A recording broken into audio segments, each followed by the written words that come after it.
इसे कोरियाई इतिहास का सबसे विकृत जुआ खेल कहा जाता है, क्योंकि इस खेल में सभी को अपने कपड़े उतारने होते हैं। केवल एक जोड़ी अंडरवियर छोड़ दिया जाता है, वो इसलिए कि कोई चीटिंग ना कर सके। अगर चीटिंग करते हुए कोई पकड़ा जाता है या तो हाथ काट दिए जाएंगे या फिर पैर। लेकिन डेजी, वो तो सब खिलाड़ियों का बाप है। वो सभी माध्यमों को देखने के लिए अपने सिक्स सेंस का उपयोग करता है और पत्ते को पहचान लेता है। ऐसा इसलिए है क्योंकि उसका जन्म ही जुआरी बनने के लिए हुआ था। 5 साल की उम्र में उसने स्कूल के सभी कार्ड जीतने के लिए हजारों कौशलों का उपयोग किया। जब वो बड़ा हुआ तो वो कैसीनो में अक्सर जाने लगा।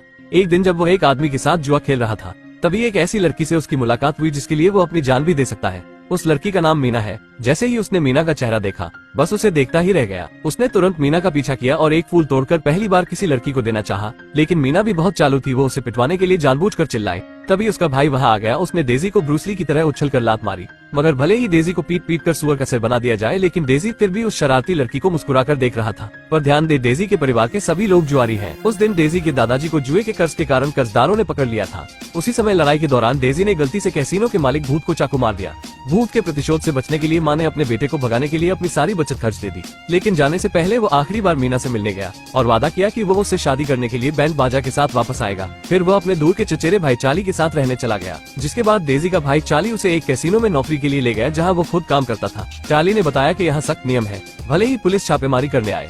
सभी मेहमानों को खुफिया दरवाजे से बाहर निकालना है, जहां गाड़ियां पहले से तैयार होगी जो सभी जुआरियों को कैसीनो से सुरक्षित दूर ले जाएगी। फिर जब पुलिस वहां आएगी तो कैसीनो एक कॉर्पोरेट कॉन्फ्रेंस हॉल बन चुका होगा। फिर उनके लालची ऑफिसर को एक सिगरेट के डिब्बे में नोटों का बंडल चुपचाप रखकर दे दिया जाएगा, जिससे पुलिस यहां से संतुष्ट होकर चली जाएगी। कैसीनो की इस तरह की प्लानिंग सुनकर कैसीनो में काम करने के लिए डेजी काफी एक्साइटेड हो रहा था। जिस जगह वो रहता था वो तालाब थी और ये समुद्र। उसी समय डेजी ने कसम खाई कि वो पूरे कोरिया में गैम्बलर नंबर 1 बनेगा। लेकिन तभी उसका मोई मोई हो गया। उसे कैसीनो में केवल इंस्टेंट नूडल्स बेचने की नौकरी मिली, मगर वो साथ ही जुआरियों को टिप्स भी दिया करता था। तभी एक चिप अचानक लुढ़कते हुए सेक्सी ऊंची एड़ी वाली महिला के पास गई। मीना के बाद डेजी दूसरी बार प्यार में पड़ गया। उसकी आकर्षक छोटी कमर को डेजी बस देखते ही रह गया। महिला ने उसे चिप वापस दिया। ठीक उसी समय जब डेजी के मन में जंगली विचार आ रहे थे, उसके चचेरे भाई ने अचानक उसे सपनों की दुनिया से जगाया और बताया, बॉस ने तुम्हें बुलाया है। डेजी की 5 महीने की कड़ी मेहनत के बाद डेजी की गैम्बलिंग स्किल बॉस को काफी पसंद आई, इसलिए उसे पोकर खेलने का मौका दिया, जिसका फायदा उठाकर डेजी साबित कर सकता है कि वही गैम्बलर नंबर 1 है। जिसके बाद डेजी कई बार लगातार जीतता गया। तब से डेजी बॉस का खास आदमी बन गया। उसने सभी जुआरियों के छक्के छुड़ा दिए।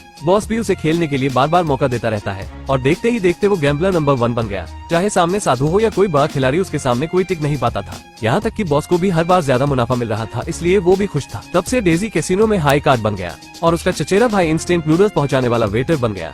यहाँ तक कि कैसीनो में वो खूबसूरत महिला भी उससे काफी इम्प्रेस होने लगी। नशे के बाद डेजी ने महिला को मीना समझ लिया, इस वजह से वे दोनों नियंत्रण से बाहर हो गए। लेकिन इस महिला पर बॉस की भी नजर थी, इसलिए उसने तुरंत सभी को मीटिंग के लिए बुलाया। उसने सभी को बताया, खूबसूरत महिला जिसका नाम यूजियान है एक विधवा है। उन्हें अपने पूर्व पति की 10 अरब की संपत्ति विरासत में मिली है और मैं जाल बिछाकर पैसा जीतना चाहता हूँ। लेकिन इतना महत्वपूर्ण कार्य स्वाभाविक रूप से डेजी को मिला। कई लोगों ने राय दी कि यूजियान को पहले 100 मिलियन नकद जीतने दे, जिससे ज्यादा जीतने की लालच में उसका दिमाग जल्दी खराब हो जाएगा। बॉस के प्लान के मुताबिक खेल शुरू किया गया। डेजी ने उसकी तरफ देखा, आखिरकार वो उसे पसंद करता है, इसलिए डेजी ने यूजियान से मिलकर बॉस की बनाई गई योजना के बारे में बता दिया और जाने से पहले उसने उसे विशेष रूप से कैसीनो में दोबारा न आने के लिए कहा। लेकिन डेजी नहीं जानता था कि यूजियान की भी अपनी एक छोटी योजना है। कुछ दिनों के बाद यूजियान ने एक कार्ड गेम खेलने का चैलेंज किया। उसने डेजी की ओर भी आकर्षक दृष्टि से देखा। वो टेबल पर अकेली बाहरी व्यक्ति थी, बाकी सभी टेबल पर बैठे बॉस के आदमी थे, जो समझ रहे थे जीत अवश्य उनकी ही होने वाली है। लेकिन अंत सबकी उम्मीदों से परे था। यूजियान ने और 2 बिलियन नकद जीते, जिससे बॉस का दिवाला निकल गया और कैसीनो बंद कर दिया। जिसके बाद डेजी और उसका भाई बेरोजगार हो गए।